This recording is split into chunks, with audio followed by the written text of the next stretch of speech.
On a bone-chilling winter night in the Pacific Northwest, the temperature hangs just over the freezing mark. A layer of frost coats the endless evergreen forests that blanket the northern landscape, covering small towns and rural communities scattered across Washington, British Columbia, and Montana. Inside, families are winding down for the night, completely oblivious to the darkness that has already begun to creep in among them. This rugged northern territory has always held its own kind of darkness. Deep woods that swallow screams, isolated properties where secrets can be buried under layers of snow and ice, and tight-knit communities where predators can hide in plain sight. Tonight, throughout this sprawling wilderness, everyday people are about to come face to face with an unbelievable evil. An 18-year-old girl is driving down frost-slicked roads, thinking she's on her way to see some friends. A young mom has just posted what will be her last update on social media, before disappearing into the blackness of the mountains. A loving grandfather tucks his grandson into bed, with no idea that these are their final moments of peace together. We're about to explore 5 chilling cases from the Pacific Northwest, a region where stunning natural beauty conceals some of the most unsettling crimes ever carried out. What unfolds next will expose how simple grudges can erupt into unimaginable violence, and how true evil can thrive in the last places you'd ever expect. On September 23, 2002, an 18-year-old named Rachel Berkheimer was tricked into going to a duplex in South Everett. What started as a simple lie spiraled into hours of torment, ending in one of the most savage crimes in Washington state history. Rachel's murder would unravel a tangled web of jealousy, obsession, and methodical cruelty that left investigators stunned. In fact, it fundamentally changed their understanding of the capacity for evil that could exist within seemingly normal young people. Rachel, who hailed from Marysville, was known for her bubbly, outgoing personality and her knack for lighting up any room she walked into. Her friends said she was the kind of person who could make friends with anybody, a trait that tragically made her a target for those who couldn't take her rejection. The mastermind behind Rachel's murder was her controlling ex-boyfriend, John Diggy Anderson. Friends would later testify that Anderson was eaten up with jealousy over Rachel's friendships with other guys, flying into violent rages any time the vibrant teenager turned down his advances. His obsession with controlling Rachel would ultimately cost her life. On that fateful September night, Rachel was lured to the South Everett duplex. What she expected to be a casual visit quickly turned into a living nightmare that would stretch on for hours. According to court records, Rachel was assaulted, tied up, and held captive in the garage while Anderson and 7 other young men debated what to do with her. But the depravity didn't stop there. Rachel was then forced inside a duffel bag, a detail so horrifying it would haunt investigators for years. Maurice Reeves, an accomplice who later took a plea deal, testified about being left alone with Rachel in her final hours. He recounted unzipping the bag just enough to speak with her, and shared Rachel's gut-wrenching plea, asterisk, asterisk. If she was going to die that night, she didn't want to be drowned. Asterisk, asterisk. But instead of showing any compassion, Reeves admitted he simply zipped the bag shut again, testified about being left alone with Rachel in her final hours. He recounted unzipping the bag just enough to speak with her, and shared Rachel's gut-wrenching plea in the foothills of the Cascade Mountains. There, Anderson ordered his accomplices to dig a crude grave, all while Rachel was still trapped inside the duffel bag. Witnesses testified that Anderson then swung a shovel at the bag, connecting asterisk asterisk like a golf swing asterisk asterisk, a testament to the depths of his cruelty. Once the grave was dug, Anderson made Rachel take off her clothes and jewelry. Someone then tore the tape from her mouth, a move calculated to avoid leaving behind any fingerprints. Then, in a final cowardly act, Anderson executed the helpless teenager. Reeves testified that he heard roughly 4 shots from the .38 caliber pistol, and then he watched as Anderson closed in on Rachel until he was standing almost inside the grave itself. He fired several more rounds after the gun jammed, and he cleared it. The investigation that followed would become one of the biggest in the history of Snohomish County. In the end, all 8 men faced justice. Anderson was handed a life sentence with no chance of parole, while the other 7 received sentences that varied from several years to life in prison, each sentence reflecting their specific role in the crime. What's truly chilling about this case is what it says about mob mentality and how it enabled such horrific acts.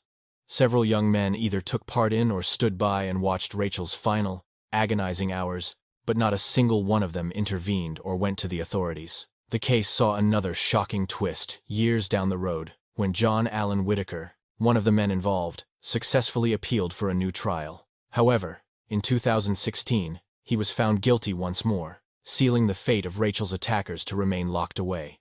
The murder of Rachel Berkemer serves as a grim reminder of how jealousy and obsession can spiral into unspeakable violence. Her story also underscores the critical need to identify the red flags in dangerous relationships and the devastating outcome when a group of people chooses to look the other way in the face of evil, instead of standing up for what's right. It was the morning of June 30th, 2014, when Jennifer O'Brien went to her parents' home in Calgary to get her 5-year-old son, Nathan, who had been having a sleepover with his grandparents, whom he adored. But what she found inside would set in motion one of the most horrifying triple homicide investigations in Canadian history. The front door was ajar, and the house was a scene of chaos, with bloodstains splattered everywhere. Nathan and his grandparents, Alvin and Kathy Lickness, were gone without a trace. The scene inside the home, located in the Park Hill neighborhood, was gruesome. Blood was on the beds, the walls, and the floors. There were drag marks leading out the door, a chilling sign that the victims had been taken from the house by force, likely while still alive. A single tooth, later confirmed to be from 66-year-old Alvin Lickness, was discovered amidst the wreckage. Despite the massive amount of blood, there were no bodies to be found, only the terrifying proof that something truly awful had happened there. Jennifer immediately dialed 911, screaming, "My family's been murdered, and he's taken the bodies." An Amber Alert was immediately issued for little Nathan, kicking off a massive investigation. The entire country was glued to the news, as hundreds of officers scrambled in a desperate search for the missing family. The first major break in the case came when police released surveillance footage showing a green Ford F-50 pickup truck that had been spotted in the neighborhood. That truck was traced back to Douglas Garland, a 54-year-old man residing on his parents' farm just outside of Airdrie. It was Garland's own sister, Patty, who saw the truck on the news and called the police. She was living at the family farm with her partner, Alan Lickness, who was Alvin's son. Rachel was then forced inside a duffel bag, a detail so horrifying it would haunt investigators for years. Maurice Reeves, an accomplice who later took a plea deal, back in 2007, Alvin brought Garland in to help develop a patent for an oil pump, but things went south when Garland claimed he was the real brains behind the invention. Even though the pump never turned a profit, Garland's bitterness simmered for years. When investigators finally executed a search warrant on the Garland property, they walked into a real-life house of horrors. Inside, they discovered books with titles like How to Kill Without Joy and The Death Dealer's Manual, as well as a chilling internet search history for phrases like most painful torture and human dissection. On the property, authorities also found more than a dozen pairs of handcuffs, including some small enough for a child, along with adult diapers, meat hooks, knives, and a straitjacket. But the most damning evidence of all came from the sky. On July 1, 2014, a plane conducting aerial surveys just happened to capture images of the Garland farm. Those photographs showed what appeared to be 3 bodies, 2 adults, and 1 small child, lying face down near some outbuildings. When the same plane made another pass the following day, the bodies had vanished. Inside a burn barrel on the farm, investigators made a gruesome discovery. Tiny fragments of bone, teeth, pieces of jewelry, and a pair of glasses. DNA, matching all 3 victims, was later found on several meat hooks and a hacksaw. The evidence painted a horrifying picture of what had happened. The family had been subjected to an unspeakable ordeal before their bodies were destroyed by fire. Garland was taken into custody on July 14th, after he violated his bail by returning to the farm. At his trial in 2017, the prosecution laid out the cold, calculated nature of his horrific plan. He had meticulously researched how to bypass the specific lock on the Lickness family's home, slipping inside in the dead of night to unleash a horrifying attack on the sleeping family. The trial peeled back the layers of Garland's twisted past, revealing he'd been expelled from medical school for cheating, and had even operated a methamphetamine lab. He'd also lived under a stolen identity for a full 7 years. While mental health experts diagnosed him with a mental illness, the prosecution painted a different picture. He wasn't sick. He was pure evil. On February 16, 2017, a jury found Douglas Garland guilty on all 3 counts of first-degree murder, and he was sentenced to life behind bars. The judge gave him no chance of parole for 75 years, a sentence that all but guaranteed he would die in prison. The case is still considered one of Canada's most chilling crimes, serving as a grim reminder of how seemingly ordinary grudges can fester and erupt into unimaginable violence. In the pre-dawn quiet of a March morning in 2020, 24-year-old Paris Larocque stood over her sleeping partner, a hammer gripped tightly in her hand. What she did next would send shockwaves through the entire community. It would also raise unsettling questions about the blurry line between victim and villain. This is the story of a woman who insisted it was self-defense, but whose actions suggested something far more calculated and sinister. Paris Larocque first met 32-year-old Sydney Mantee 6 years prior, when she was only 18, working a job at a fish processing plant in Nanaimo, British Columbia. What started as a simple workplace romance spiraled into something that Justice Robin Beard would later call, quote, a toxic and profoundly dysfunctional dynamic. Their relationship was a vicious cycle of verbal, emotional, and physical turmoil that neither seemed able to break free from. By March of 2020, the relationship had completely crumbled. They were broken up, but still trapped under the same roof in a tense living arrangement. Mantee was sleeping on a mattress out in the living room, while Larocque had the bedroom. Neighbors told police they frequently heard a man shouting, followed by a woman's crying, coming from their apartment. It also became clear that Larocque had grown more and more cut off from her friends and family. The night before the killing, Larocque returned home from work and found her cat was clearly distressed. The poor animal had soiled the floor and was cowering and hissing under the bed, refusing to even nurse her brand new kittens. Larocque was convinced Mantee had hurt the cat, something she claimed he'd done in the past. This incident, it turned out, would be the final straw in a relationship that was already hanging by a thread. On the morning of March 5, 2020, Larocque woke up early and started her normal routine, getting ready for her shift at the fish processing plant. But as she prepared for the day, she heard an owl hooting outside. For reasons she could never quite articulate later, she took this sound as a sign, a signal that now was the time to end Sydney Mantee's life. Larocque went to a kitchen cupboard and retrieved a hammer she had hidden there, a weapon she would later claim was stashed away. Just in case Mantee ever tried to attack her again, she walked over to the sleeping man and brought the hammer down on his head 3 separate times. Realizing the hammer strikes hadn't been fatal, she then took a hunting knife that she wore on her belt and used it to end his life. After calling in sick to work, Larocque began what Justice Baird would later describe as a painstaking and grimly macabre process that would unfold over the next year. She systematically dismembered Mantee's body, placing the parts in a Ziploc bag inside her backpack, and then scattering them in different locations all over Nanaimo. These locations included the downtown waterfront, various city parks, and even a public bathroom in a shopping mall. And all the while, Larocque was weaving an elaborate web of lies. She calmly told the police and Mantee's own mother that he had just packed up and left town, all while his remains were literally scattered across the city. When Mantee was officially reported missing, she even joined in the search efforts, knowing the entire time what she had done. The truth would only come to light thanks to a clever undercover police sting. Undercover officers pretended to be criminals who were looking for revenge against Mantee, claiming he had harmed their fictional sister and daughter. It was to them that Larocque finally confessed. She described the killing and the subsequent cover-up in a chillingly casual, and at times, bizarrely enthusiastic manner. She even gave the undercover cops a guided tour of the disposal sites. She pointed out exactly where she had scattered Mantee's remains. Later, DNA tests would confirm that the bones recovered from the waters near Neck Point Park and Piper's Lagoon Park were indeed his. During the trial, LaRue's defense team contended she acted in self-defense, claiming she was a victim of battered spouse syndrome after enduring years of abuse.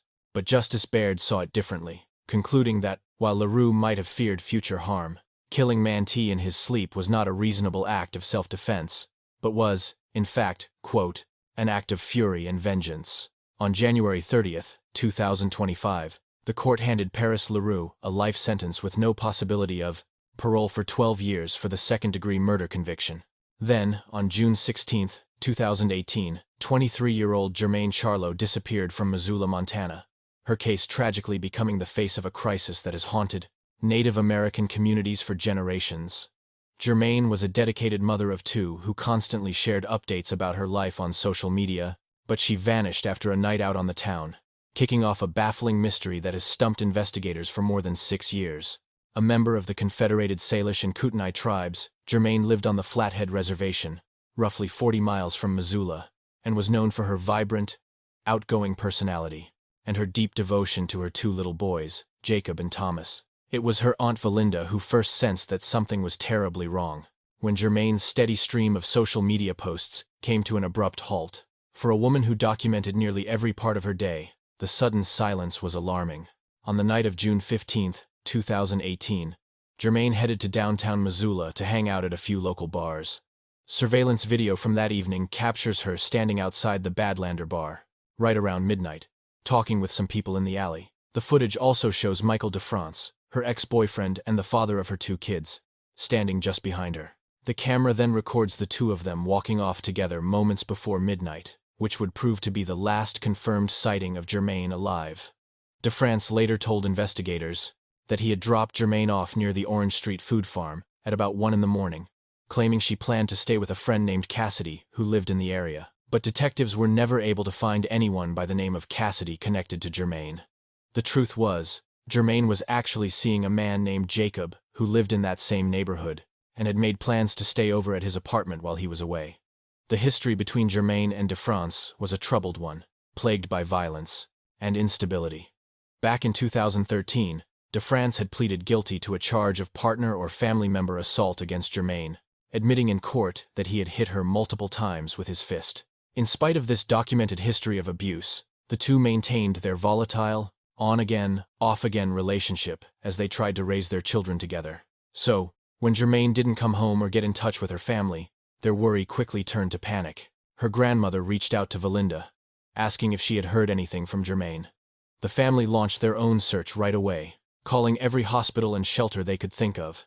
On June 20th, a full 4 days after Germain was last seen, Valinda drove to the Missoula Police Department to officially report her as a missing person. The official investigation soon turned up some troubling evidence related to Germain's cell phone. Data analysis showed the phone was active between 2 a.m. and 10 a.m. on the morning of June 16th, and it was pinging off a cell tower near Evero Hill, a rugged, heavily wooded area north of Missoula, which just so happened to be where DeFrance was living. When investigators confronted him with this information, DeFrance suddenly changed his story, now claiming that Germain had left her phone with him and that he couldn't get into it. Then, just 2 days after Germain vanished, DeFrance confessed to police that he had thrown her phone away at mile marker 94, on Highway 12 over in Idaho. Even with extensive searches of that location, the phone was never found.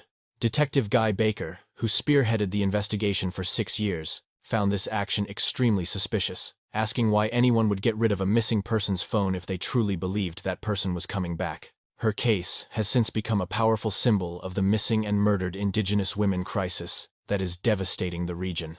In Montana, to give an example, Indigenous people make up just 6% of the state's population, yet they account for a staggering 24% of all active missing person cases.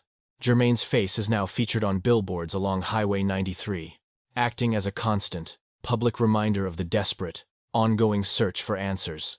Meanwhile, in the quiet suburb of Oregon City, a freshly poured concrete slab in Ward Weaver's backyard concealed a terrifying secret. For months, investigators had zeroed in on a 39-year-old man as their person of interest in the cases of 2 missing girls. But it wasn't until August of 2002 that the true extent of his horrifying crimes would finally come to light, uncovering a pattern of violence that crossed generations and ultimately took the life of 12-year-old Ashley Pond and 13-year-old Miranda Gaddis. Ward Francis Weaver III was born into a dark legacy of violence. His own father, Ward Weaver Jr., was on death row in California for the savage murder of a young couple he had abducted and buried in his own backyard. The elder Weaver was also a suspect in as many as 24 other killings, creating a twisted family tradition of predatory violence that his son would carry on with truly devastating consequences. The younger Weaver's own criminal record started early, back in 1988. He was found guilty of assaulting 2 teenage girls in California, even hitting one of them with a concrete block. Following his release from prison, he relocated to Oregon, where he managed to blend into the community, all the while hiding dark impulses that would eventually erupt with deadly results. Ashley Pond was the first to disappear. She vanished on January 9, 2002, on her way to the school bus stop. The 12-year-old had previously reported that Weaver had tried to assault her, but incredibly, no charges were ever filed. She had even lived with Weaver and his daughter during the summer of 2001. but things turned sour after she spoke out about his disturbing behavior. Just 2 months later, on March 8, 2002, Ashley's friend, Miranda Gaddis, also disappeared under eerily similar circumstances. The 13-year-old's last known location was near that very same bus stop, only a short distance from Weaver's house. Both of the missing girls were friends with Weaver's own daughter, and were frequent visitors at his home, which gave him terrifyingly easy access to his targets. As the investigation got underway, Weaver's actions grew more and more suspicious right after Miranda disappeared. He suddenly decided to pour a large concrete slab in his backyard, claiming it was just a foundation for a new hot tub. In a moment of pure audacity, when reporters questioned him, he stood right on top of that very slab. They had no idea that Ashley's body was buried just inches beneath his feet, sealed inside a 55-gallon barrel. The major breakthrough in the case finally came on August 13, 2002, when Weaver was arrested for a violent assault on his own son's 19-year-old girlfriend. During the terrifying ordeal, the young woman's thoughts turned to Ashley and Miranda, convinced that Weaver was going to do the same thing to her. Her survival, and the testimony she provided, would prove to be absolutely crucial to the investigation. It was Weaver's stepson, Francis, who delivered the key piece of evidence that would blow the case wide open. He informed investigators that his stepfather had actually confessed to him about ending the lives of both girls, which led police to secure search warrants for the entire property.